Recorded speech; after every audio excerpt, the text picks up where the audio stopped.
Hello, what's up mga ka-J-Vlog? Welcome ulit for another content. And for today's video, ayan, Honor X5C Plus. Sulit ba ito i-purchase ngayong 2026? Tara, pag-usapan natin.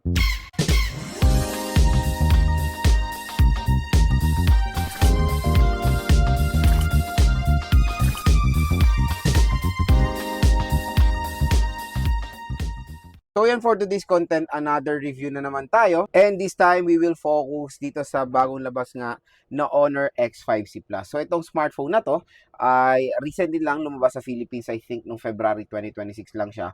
And again, for this smartphone, meron tong SRP na. Ang SRP ng Honor X5C Plus, 7,000 pesos, and that is 4 gig of RAM and 128 gig of internal storage. So as you can see, when it comes sa kanyang SRP, medyo hindi perfect fit yung kanyang RAM. So 4 gigabytes of RAM, medyo maliit yan for its price. Pero magandang balita mga idol, meron tayong nakita dito na link or official store ni Honor sa online dito. Tap mo yung video, view products, may lalabas diyan na link, kumbaga makakabili kayo nito sa presyong below 5,000 pesos na. So, ang laki po na madi-discount nyo. Ang magandang balita pa, meron pa kayong additional discount voucher pag bumili kayo dito sa online nitong Honor X5C Plus. So, again, dito sa video na to, tatalakayin natin lahat. So, dito sa video na to, titingnan natin kung sulit nga ba talagang i-purchase itong smartphone na to since marami naghahanap ngayon ng budget smartphone na magagamit ngayon 2026. For the display of this smartphone, it is 6.74 inches. Ayan siya, 6.74 inches IPS LCD display with a resolution of HD plus 720p at naka 90Hz screen refresh rate po itong smartphone na to. The sad part is of course, ayan pa rin, is the notch display. So again, hindi pa rin nakaka-move on ng mga ibang brands when it comes sa notch display, especially the Honor X5C Plus. And again, ngayon 2026, dapat nga talaga totally wala nang notch display ngayon at dapat naka-transition na sa punch hole kasi I think magsasampung taon na yung display na yan or yung design ng display na yan at it's about time na dapat ibahin na nila or mag-transition na sila sa mas better kumbaga na design which is punch hole. So for me, for the display quality, kung makuha nyo siya ng 5,000 pesos, okay naman. Pero yun nga lang, the sad part is the notch display. The screen size and all goods naman dito sa Honor X5C Plus. Next mga ka-J-Vlog, operating system. The operating system is Android 15 with Magic OS 9. So yun nga lang, sad to say, it is not Android 16. Pero let's hope na ma-update siya sa Android 16. Pero kung magiging Android 15 man lang siya, longevity wise, matagal din yun naman magagamit itong Honor X5C Plus. Pag kunyari sabihin na natin Android 15 na lang siya, yung mga applications na yan, matagal po yan masosupport na software update, kaya wag po kayo mag-alala. Yung processor nito medyo upgraded doon sa kanyang predecessor, kasi yung predecessor nito, real talk, medyo masakit sa ulo yung kanyang chipset. Kasi I think that is MediaTek Helio G50 with the PowerVR G8322 na GPU na sobrang sakit sa ulo at sobrang bagal na processor. Pero dito medyo nag-improve na, MediaTek Helio G81 na siya. Kumbaga, pagdating sa gaming, mas okay na compared doon sa kanyang predecessor. Mas makakalaro na kayo ng better dito, like yung mga Mobile Legends, Honor of Kings, mga ganyan, and even COD.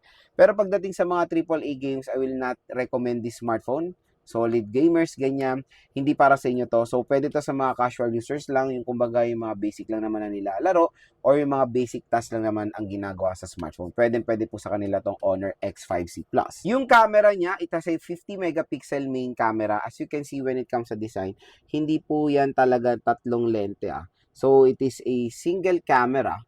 And ito is parang basura na camera kasi auxiliary lens lang siya. Dito tayo magfo-focus ngayon sa 50 megapixel camera niya. Pero as you can see when it comes sa design niya, very identical sa iPhone design like the iPhone 16 Pro Max, 15 Pro Max, especially this color, yung natural titanium ng iPhone. Ito kasi is yung silver nila. So maganda naman yung design niya, very trendy. Pero dating sa camera quality, sa presyo ng 4K, it can give justice naman mga ka-J-Vlog. Malinaw din naman siya kahit pa. Front-facing camera, mababa rin siya. 5 megapixel lang siya. So again, for its SRP, syempre hindi yan perfect fit.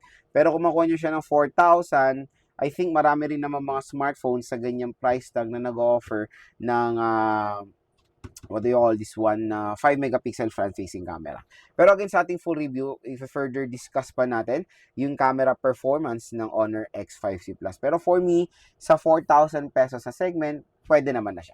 Yung RAM at ROM neto, yun nga, marami nagtatanong, Los, okay ba RAM at ROM neto? To be honest, mga ka-J-Vlog, sa kanya SRP, hindi siya sulit. Pero kung makuha niyo siya ng 4,000, again, dito nga sa ating link, so tap mo yung video, may lalabas yung view products, aba, mas sulit niyo makukuha tong Honor X5C Plus. Sa around 4,000 pesos, 4 to 5,000 pesos, usually yung mga kalaban niya, ganyan din naman ang in-offer, 4 gigabytes of RAM and 120 gigabytes of internal storage. So sa ganyang price range, medyo okay pa naman i-offer ang Honor X5C Plus para sa inyo. At pagdating sa usability, yung 4 gigabytes of RAM, I think yan na yung the best minimum na pwede na talaga natin magamit in today's time. For gaming, sa mga hardcore gamers, definitely 4 gigabytes of RAM. I know malilitan kayo dyan. Kaya pag bibili nyo to sa mall, medyo hindi siya magiging sulit kasi 7,000 pesos. I think may mga ibang brands na mas better ang ma-offer na RAM at ROM sa ganyang price tag. Again, sinasabi ko to sa inyo para makuha nyo ng magandang deal itong Honor X5C Plus na makikita nyo na mas worth it siya pag nakuha nyo ng mas mura, at no worries, official store po yan ni Honor, okay? Pagdating naman sa battery niya, it is 5,260 mAh na removable battery. So, specs wise, I know marami na talaga nalilitan sa 5K mAh battery capacity ngayon. Pero again, when it comes sa actual usage, the 5,260 mAh is still a good battery milliampere. It can do the job din naman sa mga naghahanap ng smartphone na merong magandang battery performance. The sad part is the charging rate. 15 watt charging rate lang siya, mga idol, which is slow charging siya. Yun lang naman yung pinaka nakakalungkot na part dito sa Honor X5C Plus. Even sa kanyang SRP is not worth it. Kaya, kumbaga, sa 15 watts, kung tinerno mo sa 5,260, usually it will take 2 hours to 2 hours 30 minutes to full charge this smartphone. Kaya ina-advise ko parati sa inyo, when using the Honor X5C Plus, expect nyo na ganyan talaga siya. Pero again, the battery performance, I know yung iba namang consumers masasatisfy naman kasi again, the 5,260 mAh is not a small battery pa rin yan. I know maraming nagsasabi ring ibang reviewer dyan na medyo maliit ng 5K, given kung mahal nyo siya nakuha. Kasi usually, ang mga iba na beyond 5K, nag-o-offer yan ng around 6,000, 7,000 pesos, diba? Pero ito kasi 4K, and I think for that subpar na presyo, more on dominant pa rin na nakikita nating battery capacity is nasa 5,000-ish pa rin. So again, nagdedepende pa rin talaga kung magkano nyo nakuha yung smartphone doon sa pagkasulit ng battery capacity na ino-offer niya. Okay? So, I try to download dito sa Honor X5C Plus ng mga several games. Kasi syempre pag nagda-download tayo ng games, kailangan talaga naka-open po yung ating smartphone para mag-download siya. Kasi pag close nyo, there's a possibility na, alam nyo, makat yung download niya. Kaya, nung nag-download ako dito, naka-standby siya when it comes to Genshin Impact. Grabe. Matagal no magbawasan kanyang battery percentage. In short, the standby time is great. Next naman is the design. As you can see, when it comes to design, I know it's an old school design, especially for Transsion smartphone. Kasi itong hype na design na to, I think na-adapt nila to ng 2024 and even ng 2025. Pero ngayon, it's about time si Honor naman ang gumamit, and again, it's not an outdated design pa rin naman, and still classy pa rin naman tignan ang ganitong design ng smartphone sa Android, especially the triple rear camera setup na mo ang iPhone. So when it comes sa design and aesthetic, for me, the Honor X5C Plus still maganda naman.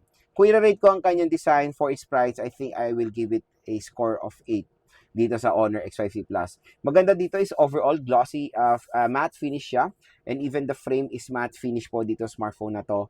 And in fairness, when it comes to ergonomics and form factor niya, it is not heavy and hindi po siya ganun katabaan. So again, mga ka-J-Vlog, kung makuha nyo ng 4 to 5,000 pesos ang Honor X5C Plus, for me, yes, sulit din naman siya kasi ang pinaka-importante sa akin when buying a smartphone is the processor. As long as the processor can do the job sa hinahanap kong performance niya. Like, kunyari, ako yung specific consumer na daily, ano lang naman, yung mga casual things na naman ginagawa, like social media, calls and texts, and all, yun lang naman, kumbaga, magiging satisfied na ako dito. Pero kung gamers kayo, again, I will not recommend this for gamers. Kung ML, Honor of Kings, COD, kaya naman na itong smartphone na to, no worries. So again, kung interested kayo sa Honor X5C Plus, tap mo yung video, view products, mura at bagsak presyo lang itong smartphone na to, and grab yours now habang nakasale pa po ito sa online, and abangan nyo na lang po aging full review and yung game test natin sa Honor X5C Plus.